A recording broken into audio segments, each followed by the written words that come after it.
सभी को पता होगा, बड़े बड़े अक्षरों में आप लोगों ने अपने चैनलों में भी दिखाया, पेपरों में भी छापा गया कि भैरव सिंह के ऊपर सीसीए लगा दिया गया है, crime control act. Crime control act सबसे पहले लगता किन लोगों के ऊपर है? जो सक्रिय अपराध कर्मी होते हैं, जो अपराध करते हैं, हत्याएं करते हैं, लूट करते हैं, गोलियां चलाते हैं। लेकिन इस बार झारखंड सरकार के द्वारा सीसीए किसके ऊपर लगाया गया?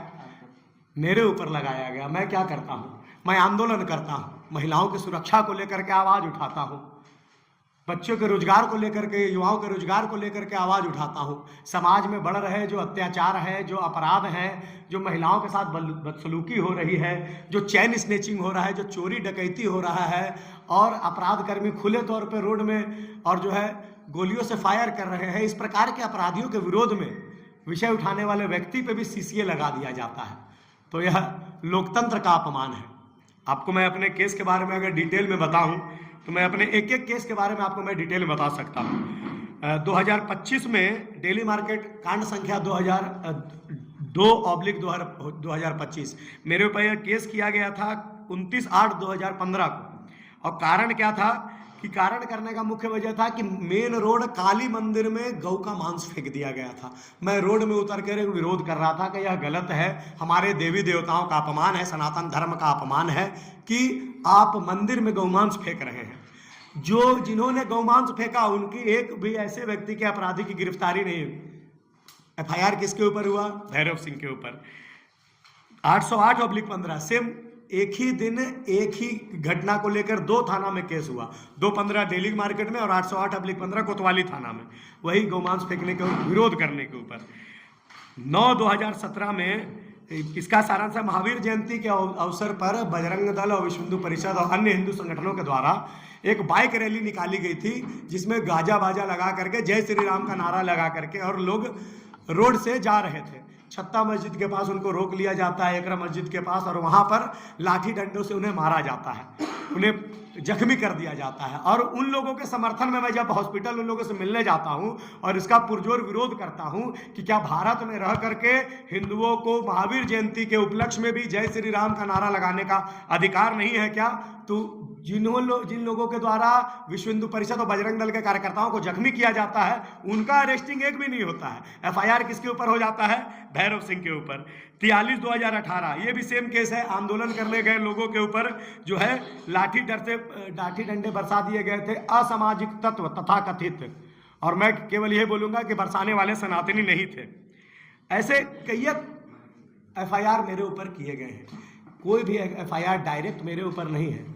एफआईआर का मूल कारण है कि मैं जा करके किसी विषय को लेकर के विरोध करने जब रोड में उतरा हूं, मैंने आंदोलन किया है, लोकतंत्र का सम्मान करते हुए, कानून के सभी नियमों का पालन करते हुए अपना आवाज उठाया और मेरे ऊपर एफआईआर कर दिया गया। और यही सब एफआईआरों की सूची बना करके हाईकोर्ट में दाखिल किया जाता है और मेरे ऊपर सीसीए लगा दिया जाता है। और आज के दिन में आप सभी को पता होगा पेपर के माध्यम से कि मेरे ऊपर सीसीए को रिवोक कर लिया गया है। हाई कोर्ट के निर्देश देने के बाद दंडाधिकारी महोदय जी के द्वारा मेरा सीसीए को रिवोक कर लिया गया, वापस ले लिया गया।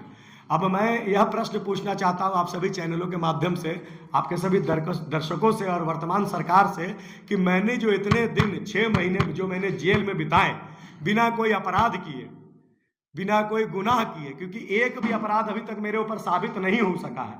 लगभग मेरे ऊपर जितने भी केस हैं सभी में लगभग केसों में मैं बरी हो चुका हूं, और जो कुछ चुनिंदा केस बचे हुए हैं जिसमें से ज्यादातर केसों में मेरे ऊपर जो आरोप लगाए गए हैं, सरकारी काम में बाधा, सरकारी संपत्ति को नुकसान, उन्माद फैलाना, सांप्रदायिक भाषण देना, ये भी आने वाले समय में भी सिद्ध नहीं हो पाएगा। तो मैंने जो इतना समय जेल में बिताया, मुझे जवाब कौन देगा? और इसका जो मेरा नुकसान हुआ, मेरा जो मान का नुकसान हुआ, मेरे स्वाभिमान का नुकसान हुआ, मैं आर्थिक रूप से जो नुकसान हुआ, इसका जवाब मुझे कौन देगा और इसकी भरपाई कौन करेगा? यह प्रश्न मैं आपके चैनल के माध्यम से समाज से पूछना चाहता हूँ। क्यों इतना सारा किया जाए? झारखंड की वर्तमान स्थिति आप जान रहे हैं, जो सनातन धर्म के विषय में, महिला की सुरक्षा के विषय में, मैं महिला बोल रहा हूँ, चाहे वह किसी भी धर्म में जन्मी हुई महिला हो, सनातन धर्म की संस्कृति और संस्कार के अनुसार मैं उनको अपनी माता और बहन मानता हूँ। तो महिलाओं के सशक्तिकरण को लेकर के, महिलाओं पे हो रहे अत्याचार, महिलाओं के साथ हो रहे लव जिहाद, महिलाओं के साथ हो रहे प्रताड़ना के विरोध में अगर मैं विषय उठाता हूँ, सनातन धर्म का होकर के जय सरना, जय सनातन, भारत माता की जय और जय झारखंड का नारा लगाने के बाद भी मेरे ऊपर अगर FIR होता है तो इसका प्रश्न आपको FIR करने वालों से पूछना चाहिए, मुझसे नहीं। सारा के FIR इसी सरकार में हुआ है, सारे के सारे नहीं, कुछ FIR मेरे इस सरकार के पूर्व भी मेरे ऊपर हुए हैं, लेकिन उन सभी केसों में मैं बरी हो गया हूं और मैं उसका रिपोर्ट आपको मैं सबमिट कर सकता हूं आपके पास। जी, अब जब ये CCA आपके ऊपर जो था तो हाईकोर्ट के आदेश के बाद वापस ले लिया है, तो इसको आप किस रूप में देख रहे हैं? इसको आप अपनी जीत मान रहे हैं, सरकार की हार मान रहे हैं, प्रशासन की हार मान रहे हैं? मैं इसको सत्य की जीत मान रहा हूं, मैं क्रांतिकारियों की जीत मान रहा हूं। मैं आने वाले समय में फिर इस प्रकार का और घृणित कार्रवाई सरकार किसी क्रांतिकारी के ऊपर, किसी समाजसेवी के ऊपर ना करे, उन लोगों की मैं जीत मान रहा हूं। और मैं आपको एक बार फिर से बता देता हूं, जहां तक मुझे सूचना मिली है कि झारखंड बनने के बाद मैं पहला व्यक्ति हूं जिसके ऊपर CCA लगा करके उसका CCA को रिवोक किया गया है, और हाईकोर्ट के आदेश के बाद जो है सरकार मजबूर हो गई है CCA को रिवोक करने के लिए। मैं वो पहला व्यक्ति हूँ। क्या लगता है कि आप बता रहे हैं कि आपके ऊपर 35 से 40 लगभग केस लग चुके हैं, तो क्यों आपको टारगेट किया? आप ठीक आप बोल रहे हैं कि आप उनसे पूछिए, लेकिन आपको क्या लगता है? देखिए, झारखंड में वर्तमान झारखंड की डेमोग्राफी कैसे चेंज हो रही है आप समझ सकते हैं।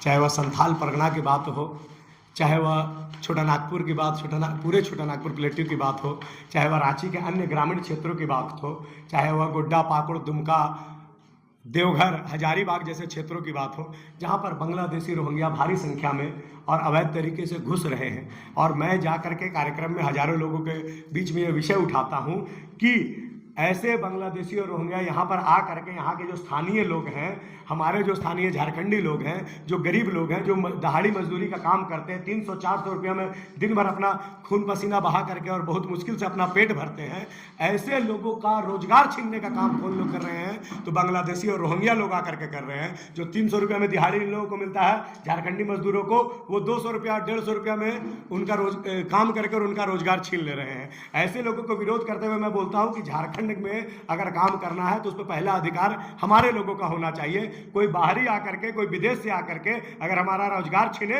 तो उसको सरकार और प्रशासन को ऐसा कार्रवाई करना चाहिए कि उनको लाठी डंडे मार करके हमारे देश से, हमारे राज्य से बाहर खदेड़ना चाहिए। तो उनको तो खदेड़ा नहीं जाता है, मेरे ऊपर FIR हो जाता है, तो इसमें मेरी क्या गलती है? मैं तो स्थानीयता का विषय उठाता हूँ। मैं अगर डरता तो मैं 3 बार जेल नहीं गया होता, और तीनों बार माता भगवती के आशीर्वाद से, माँ भारती सरना माता के आशीर्वाद से मैं निर्दोष होकर के बाहर निकला हूँ।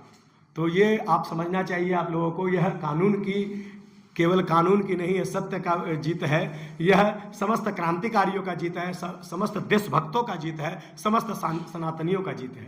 आपको शासन फंसाने की जो आप बात कर रहे हैं, वो सरकार कर रही है या राज्य जिला प्रशासन कर रही है, या कोई ऐसे अधिकारी हैं जो आपको टारगेट कर रहे हैं, वो डिस्टर्ब कर रहे हैं, क्या लगता है? देखिए, यह बात, आपका प्रश्न बहुत सही है। मैं भी इस प्रश्न का उत्तर ढूंढने का प्रयास कर रहा हूँ कि मुझे प्रशासन के द्वारा फंसाया जा रहा है, कि मुझे सरकार के द्वारा फंसाया जा रहा है, कि कुछ उच्च अधिकारियों के द्वारा फंसाया जा रहा है। लेकिन मैं एक जवाब जरूर दूंगा कि जो मुझे और मेरे जैसे अन्य सामाजिक लोगों को, अन्य ऐसे लोगों को जो समाज में हो रहे अत्याचारों का विरोध करते हैं, उन लोग जो फंसाने के प्रयास कर रहे हैं, वह निश्चित ही देशद्रोही है, वह निश्चित ही सनातन धर्म, सरना धर्म के विरोधी हैं। कहते हैं कि तन समर्पित मन समर्पित और यह जीवन समर्पित, चाहता हूँ देश की धरती मैं तुझे कुछ और भी दूँ। तो मेरा भी संकल्प यही है, जब तक जीवित रहूँगा सनातन धर्म के लिए, माता सरना के आशीर्वाद के लिए, भगवान बिरसा मुंडा के द्वारा दिखाए गए मार्ग पे चलते हुए अपना जीवन यापन करने का मैंने संकल्प लिया है, और आजीवन राष्ट्रवाद के प्रति और राष्ट्र धर्म के प्रति, सनातन धर्म के प्रति और मेरी मातृभूमि झारखंड के प्रति समर्पित रहूंगा। और आंदोलन और विरोध प्रदर्शन, अगर इस प्रकार का कोई घटना घटता है तो आंदोलन जारी रहेगा, और आजीवन समाज की सेवा करते हुए मैं अपना जीवन यापन करूंगा। कई लोग ऐसे होते हैं कि सरना और सनातन को मतलब अलग करने का प्रयास करते हैं, उनके लिए आप क्या कहना चाहेंगे? 30 साल पहले यह प्रश्न उठा था, आज से जो आप आज प्रश्न पूछ रहे हैं। मैं इतना जानता हूं कि प्रकृति पूजन का जो तरीका हम लोगों के पूर्वजों ने हम लोगों को सिखाया, वही हम लोग आज तक जीवन इसी प्रकार से जी रहे हैं, प्रकृति का पूजा करके, माँ भारती का पूजा करके, माँ सरना का पूजा करते हुए। तो जो प्रकृति पूजक है वह सभी, हम सभी कोई आदिवासी हैं, क्योंकि अनादिकाल से हम लोग केवल और केवल प्रकृति की ही पूजा कर रहे हैं, भगवान सूर्य की, धरती माता की, पेड़ पौधों की। तो हम सभी एक हैं, हमें तोड़ने का प्रयास ना किया जाए। एक वर्ड आपने अभी उठाया आदिवासी का। आदिवासी क्या, मतलब आदिवासी लोग खुद ही अपने आप को आदिवासी कहते हैं और हमें जनरल कहते हैं। जनरल आदिवासी, जिस जगह पे आप रह रहे हैं वहाँ पे एक बहुत, अभी अपने आदिवासी कहते हैं, अब वो लोग कहेंगे कि हमारे से बोलते हैं, तो आप उन लोगों को, सामान्य वर्ग के लोगों को फिर क्या कहें? देखिए, पहले जनरल, ST SC OBC ये सब को आप दरकिनार रख करके, ये समाज में बनाए, समाज के द्वारा बनाए गए नियम हैं। ये कोई हमारे अनादिकाल से नहीं आ रहे हैं। भगवत गीता में भगवान कृष्ण कहते हैं चातुर्वर्ण्यमया सिस्टम गुण कर्म विभाग से। 4 वर्ण हैं, जाति नहीं, 4 वर्ण हैं और चारों वर्ण गुण और कर्म के हिसाब से विभाजित होते हैं। अगर कोई जूता सीने वाला व्यक्ति है और उनको अगर आप शूद्र बोलते हैं और उनका बेटा अगर सेना में भर्ती होकर के देश की रक्षा के लिए खड़ा हो जाता है बॉर्डर पे, तो वह क्षत्रिय है। विद्या अध्ययन का अधिकार सभी को है। किसी भी कुल में, किसी भी तथाकथित जाति जो आपके द्वारा कहा जाता है, जन्मा हुआ व्यक्ति अगर वेद पुराण का अध्ययन करके और पूजा कराने लग जाता है तो वह ब्राह्मण है। जो अनादिकाल से सृष्टि में रह रहे हैं, आदिकाल से, जो बहुत पहले से रह रहे हैं, वो सभी आदिवासी हैं। तो हम लोग कोई ऐसा तो नहीं है कि समाज के कुछ लोगों को और कुछ जातियों को इंटरनेट से और कंप्यूटर के माध्यम से डाउनलोड कर लिया गया हो। सभी यहीं पर जन्मे हैं। तो इसीलिए मैं कहता हूँ गर्व से कि हम सभी कोई आदिवासी हैं। लाइव लगातार के वीडियो को लाइक करें, सब्सक्राइब करें और बेल आइकन को दबाना न भूलें।